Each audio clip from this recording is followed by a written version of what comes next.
Long Shot by NBA All-Star Chris Paul. Never too small to dream big.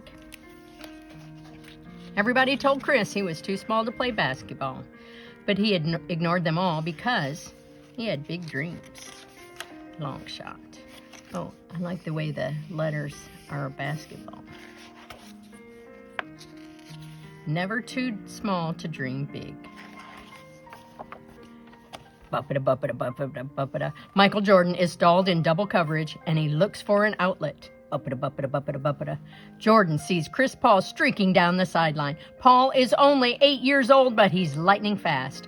Jordan makes a quick pass. Buppita. Paul drives left, pulls back for the jumper. He lets it go and scores. The crowd goes wild.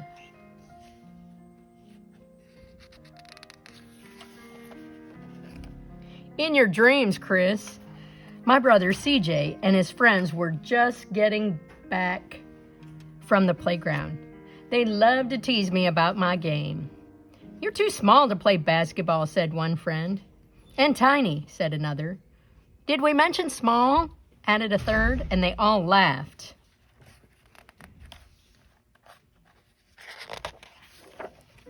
CJ stayed behind as his friends left. They're right, you know, Chris, he said. The ball is bigger than you. I threw back my shoulders and straightened up. Maybe, I said, but I've got good hands. Come on, help me practice. Tryouts are only a week away. Hey, called our mother from the doorway. What you boys need to practice is setting the table and eating your vegetables. Basketball will still be there after supper. At school the next day, I didn't pay much attention. All I could think about were the tryouts. When my teacher talked about math, I remembered that the average height of a player in the NBA was 6 feet 7 inches tall, and I was only 4 feet 1 inch tall. I wasn't going to get much taller in the next few days.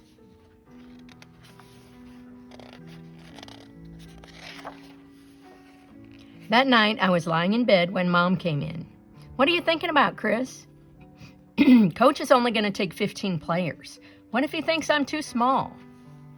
But Mom smiled. You're a great basketball player, Chris, but basketball isn't the only thing that matters. Your family matters. Your education does too, and worrying about your height won't make you any better. Just do the best you can with the gifts you have. Then she gave me a kiss goodnight, and I fell asleep, dreaming of a basketball moon shooting across the night sky. But I was still feeling scared on Saturday when I helped out my grandfather, Papa Chili, at his service station. You look a little deflated yourself, said Papa Chili as I filled up a flat tire. What's up?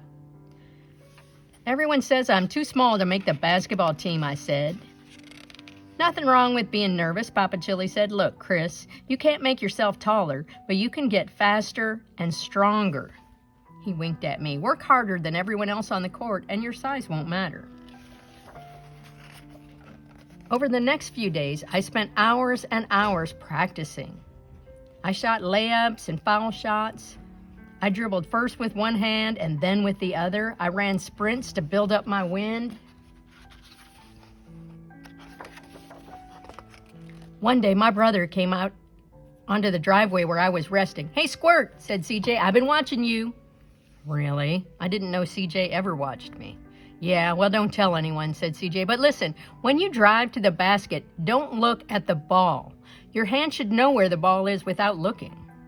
I nodded. And when somebody tries to fake you out, don't watch their arms or their head. Keep your eyes on their hips. Nobody goes anywhere without their hips. That night before the tryouts, I could hardly eat. Try to relax, Chris, said Dad. You're a good player. He isn't worried about being good, said CJ. He's worried about being short. It's true, I said. What if the coach makes up his mind about me before I even play?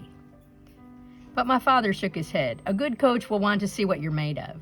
And remember, Mom added, you're not alone in this. The whole family is behind you. There were tons of kids at the tryouts, and all of them were taller than I was. My heart was pounding. I wondered if anyone could see it thumping out of my chest. Everyone looked excited, but a lot of us would be going home disappointed. So I knelt down and retied my sneakers and took a few deep breaths. The coach split us up into several teams. When my team took the court, I got the inbounds pass. I dribbled up court. The opposing guard watched the ball closely. Too closely. I faked a pass right and then went left for an open shot. Swish. Good move, Chris, yelled Dad. I got the ball back after the next basket, and the defense boxed me in. I forced a shot, but it was swatted away, and I was knocked to the ground. Careful, don't step on him, somebody shouted from the sidelines. I was done. I could feel it. I didn't dare look at the coach, but I heard Papa Chili cheering from the stands. He didn't think I was done. He thought I was just getting started. So I picked myself up and got back on defense. The other team's biggest player had the ball, and I watched his hips just like CJ had told me to. When he tried to fake right, I wasn't fooled. I darted in and stole the ball. I heaved a chest pass to my teammates under the basket, and right at the buzzer, he scored. Afterward, we all waited for the big decision. The coach sat by himself for a few minutes, looking at his notes, and then he stood up and came forward. You all look great today, he said. Everyone should be proud of that. I held my breath. So here's our team for the coming season. And the coach named 3 centers, then 6 forwards, and that left 6 more spaces for guards. I wasn't the first player named, or the second. 3 more players went by. There was only 1 left. What if it wasn't me? And Chris Paul, the coach finished up, I had done it. I had made the team.